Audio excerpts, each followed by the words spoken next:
Assalamu alaikum. I hope you are all good over there. Our today's lecture is based on the features of classroom management. There are many features that are important for the classroom management. Few of them main features we are discussing over here. Number one is clear rules and expectations. Establishing and communicating rules to help student to understand behavioral expectations. Rules को सबसे पहले clear होना ज़रूरी है इन the classroom. ये काम है teachers का, ऑर्गेनाइजेशन का, क्लास मैनेजमेंट का. अगर रूल्स आपके क्लियर हैं तो बहुत बेहतर हो जाएगी आपकी क्लासरूम की मैनेजमेंट और स्टूडेंट को भी पता होगा कि उन्होंने किस तरीके से परफॉर्म करना है according to rules. Number two, effective communication. Effective communication helpful to encourage open dialogue and active listening between teacher and student to foster a respectful and active classroom environment. Communication means बातचीत. Effective communication अगर teacher और student के दरमियान होगी तो उसके लिए आसान होगा अपने प्रॉब्लम्स को डिस्कस करना, अपने इश्यूज़ को बताना. और इसके साथ साथ क्लासरूम एक्टिविटी में जो क्वेश्चन आंसर्स होते हैं उससे भी स्टूडेंट जो हैं वो बेहतर तरीके से सीख पाते हैं और आप अपने क्लासरूम को कंट्रोल कर सकते हैं with the help of effective communication. Number three feature is consistent discipline. Discipline in the classroom need to create consistent discipline for creating positive behavior among students. This will ensure order and minimize the disruption in the class. Discipline और rules का आपस में बहुत गहरा ताल्लुक है. Discipline जब classroom में होगा, डिसिप्लिन इन द सेंस कि बच्चों ने किस तरीके से परफॉर्म करना है, उनकी अटेंडेंस का क्या शेड्यूल है, नॉइज़ पर क्या है, उनको आपने सज़ा देनी है नहीं देनी, छोटी मोटी रिवॉर्ड करना है, छोटा मोटा पेनल्टी करनी है, कोई जुर्माना लगाना है, यूनिफॉर्म पर, क्लास को तंग करने पर, मिसबिहेवियर पर, मिसकंडक्ट्स पर. ये छोटी छोटी चीज़ें जो होती हैं वो रूल से ताल्लुक़ रखती हैं. जितने बेहतर आपके रूल्स होंगे उतना ही बेहतर आपकी क्लासरूम का डिसिप्लिन होगा. Number four feature is student engagement. Teacher make sure to keep student actively involved in lesson and class activities. This will reduce boredom and misbehavior. जितना ज़्यादा टीचिंग एक्टिविटी में आप क्लासरूम में बच्चों को एक्टिवली इन्वॉल्व रखेंगे उतना ही ज़्यादा बच्चे बेहतर तरीके से क्लासरूम में परफॉर्म करेंगे और बोर नहीं होंगे और मिसबिहेव भी नहीं करेंगे.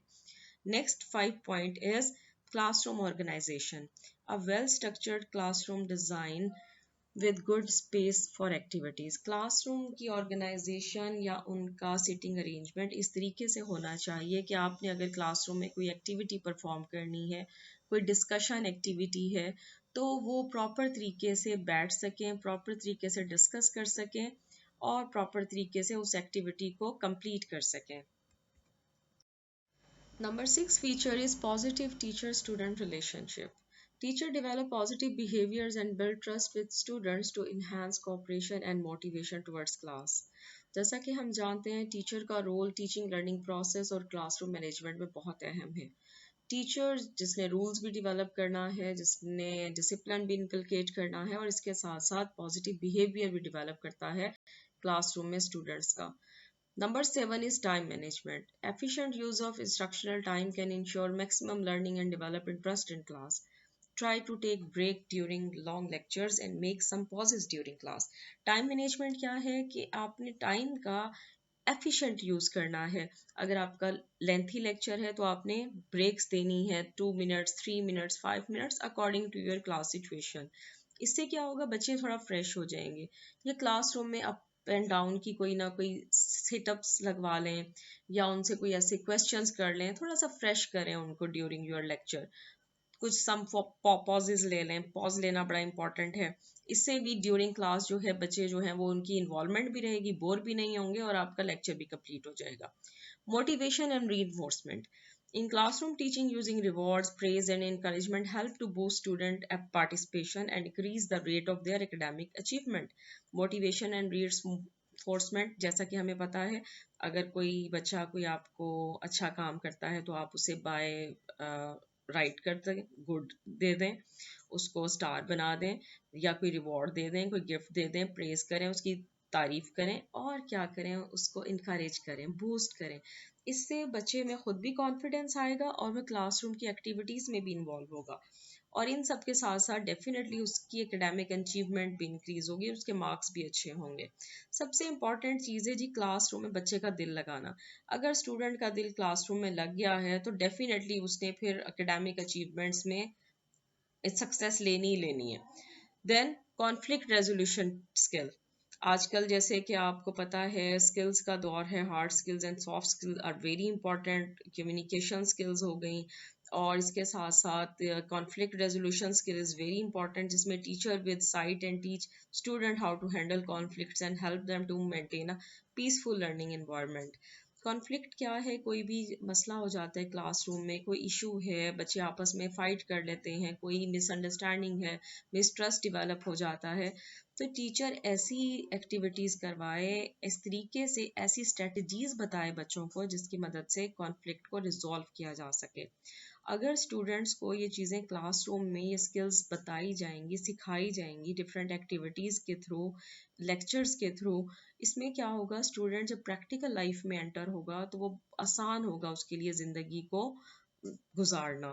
कोई प्रॉब्लम आ जाती है, कोई डिस्प्यूट आ जाता है, तो वो बेहतर तरीके से उसको रिजॉल्व कर सकेगा। एटलीस्ट वो एक स्टेज से तो गुजर चुका होगा। तो conflict resolution skill is very important, जो कि क्लासरूम मैनेजमेंट में एक अहम किरदार अदा करती है। 10 features is number 10 is adaptability and flexibility. Teaching learning process should create adjustment abilities among students. With practical example, teacher makes sure to inculcate flexible attitudes among students. Adaptability, देखें जिंदगी में हजारों situations आती हैं, तो ऐसी सिचुएशन बताएं classroom में, बच्चों को सिखाएं कि आपने हर माहौल में, हर सिचुएशन में किस तरह से आपने फ्लेक्सिबली उसको अडॉप्ट करना है और एडजस्ट करना है। ग्रेटिट्यूड सिखाएं, शुक्रगुजारी सिखाएं, वैल्यू सिखाएं। ये छोटी छोटी चीज़ें हैं, जब क्लासरूम में बच्चा सीखेगा तो डेफिनेटली लाइफ में बहुत से अप एंड डाउन्स आते हैं, तो उसको पता होगा कि उसने किस तरीके से उसको एडजस्ट करना है, अडेप्ट करना है और फ्लेक्सिबली खुद को उसमें एडजस्ट कर लेना है। Now challenges faced in classroom. जैसा कि हमें पता है इन तमाम फीचर्स को जो हमें अभी डिस्कस किए हैं, जब इन्हें हम इम्प्लीमेंट करते हैं तो बहुत से चैलेंजेस भी फेस करने पड़ते हैं क्लासरूम में टीचर को। तो वो भी हम थोड़ा सा डिस्कस करते हैं कि वो कौन से हैं और हमें उनको किस तरीके से हैंडल करना है। Maintain sport. Here is managing disruptive behavior such as talking out of turn, fighting or disrespecting rules, dealing with students who consistently break rules despite warnings. यहाँ पर बताया गया है कि जैसे हमने पहला फीचर बताया था कि रूल्स को डेवलप करवाना है आपने।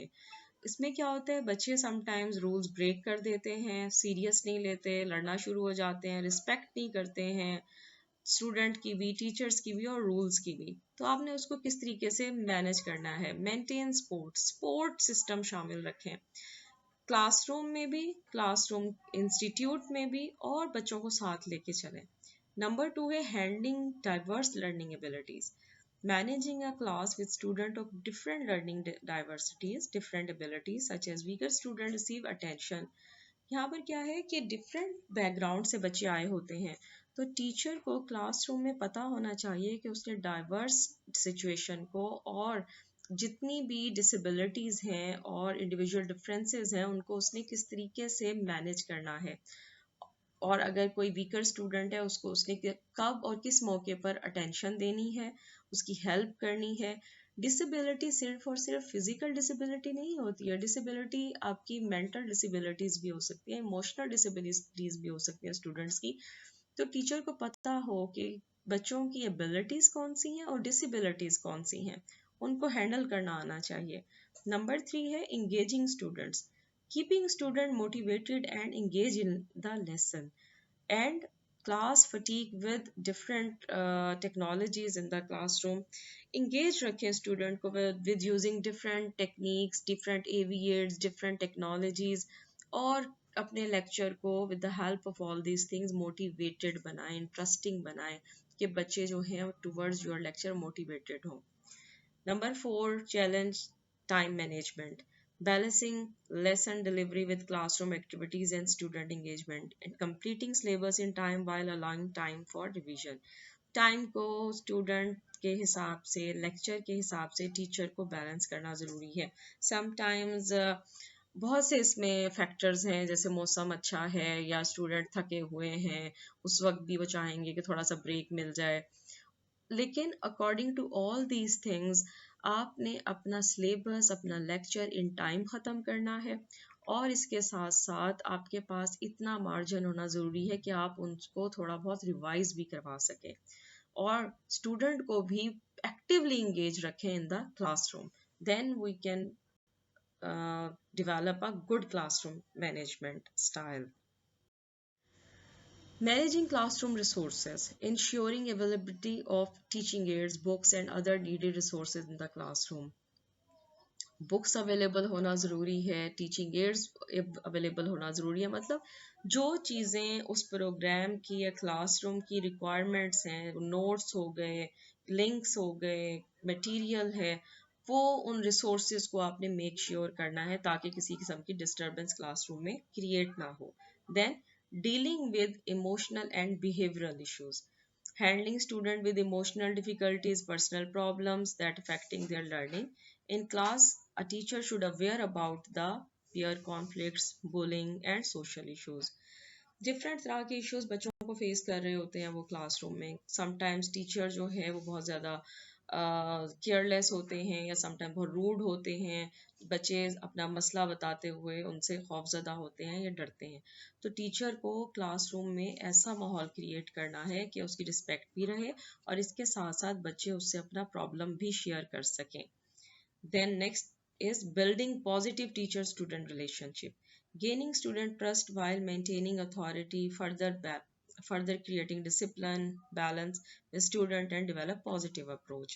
बार बार यही बात बताई जा रही है कि आपने क्लासरूम में स्टूडेंट को कोशिश करनी है उनका ट्रस्ट लें. ट्रस्ट इन द सेंस कि वो आपका ट्रस्ट रखें, क्योंकि आप एक बीइंग अ टीचर गाइडर भी हैं और काउंसलर भी हैं. और आपने क्या करना है, पॉजिटिव बिहेवियर को डेवलप करना है with different techniques and activities. Number 8 point is parental involvement and expectations. Teachers should communicate effectively with parents about student progress and behavior, and manage unrealistic expectations of parents regarding student performance. Teacher parent meeting होना बहुत ज़रूरी है, जिसमें आप गाहे बगाहे parents को बताते रहें कि उनके बच्चे किस तरह से परफॉर्म कर रहे हैं. कोई अगर उनको इशू है, क्लासरूम में एक्टिव था लेकिन एकदम से खामोश हो गया है, पार्टिसिपेट करता था लेकिन अब नहीं करता. इसके साथ साथ उनकी एबिलिटीज़ का बताएं, उनकी गॉड गिफ्टेड स्किल्स का बताएं. समटाइम्स पेरेंट्स बहुत ज़्यादा हाई एक्सपेक्टेशंस लगा लेते हैं, तो आप उन्हें बताएं कि आपके बच्चे में स्किल क्या है, वो क्या करना चाहता है, उसको उसी फील्ड में लेकर जाएं और गाइड करें. और बहुत लो एक्सपेक्टेशन भी ना लगाएं. समटाइम्स बच्चे बहुत ज़्यादा अच्छे स्पार्किंग होते हैं, लेकिन वो कहते हैं ये क्या करेगा, ये क्या बनेगा, ये कुछ नहीं कर सकता. ऐसे मत कहें. Every individual have their own importance and capabilities. अल्लाह ताला ने हर इंसान को किसी ना किसी बेहतरीन सलाहियत से नवाजा है. तो टीचर पेरेंट्स का ये काम है कि आप क्लासरूम में उनकी उन एबिलिटीज़ को पॉलिश करें और स्टूडेंट को इस काबिल बनाएं कि वो प्रॉपर तरीके से अपनी लाइफ में परफॉर्म कर सके. तो these are some challenges and features of classroom management. साथ साथ now we are discuss some differences. अभी जैसे हमने डिसिप्लिन की भी बात की और मैनेजमेंट की भी बात की, तो यहाँ पर उसका कुछ डिफरेंस हमने बताया कि इस डिसिप्लिन जो है वो प्योरली लिंक करता है रूल्स एंड रेगुलेशन से, और मैनेजमेंट लिंक करती है प्रॉपर ऑर्गेनाइजेशन के स्ट्रक्चर से, जिसमें वो डिफरेंट टेक्निक्स आ जाती हैं, ग्रुप सिस्टम आ जाता है, स्ट्रेटजीज आ जाती हैं, एक्सेट्रा. एग्जाम्पल क्या है, डिसिप्लिन एक छोटी सतह पर होगा और मैनेजमेंट एक लार्जर टर्म है. फोकस किस पर होता है, डिसिप्लिन में बिहेवियर पर फोकस होता है, और मैनेजमेंट में गोल ओरिएंटेशन होती है कि आपने वो गोल अचीव करना होता है. इंडिविजुअल और स्मॉल ग्रुप्स इन्वॉल्व होते हैं स्कोप इसका, लेकिन मैनेजमेंट में एक टीम वर्क होता है. अप्रोचेस कौन कौन सी होती हैं, डिफरेंट्स हो सकती हैं, और इसके साथ टाइम फ्रेम, जैसे कि मैंने बताया डिसिप्लिन शॉर्ट टर्म होता है और मैनेजमेंट जो है वो एक लॉन्ग टर्म काम कर रही होती है। आउटकम्स डेफिनेटली दोनों के ज़रूरी हैं। जितना अच्छी डिसिप्लिन होगा या जितनी अच्छी आपकी क्लासरूम मैनेजमेंट होगी, उतना ही बेहतर रिजल्ट आएगा। I hope you like this lecture और आपको ये पॉइंट समझ आ गए होंगे।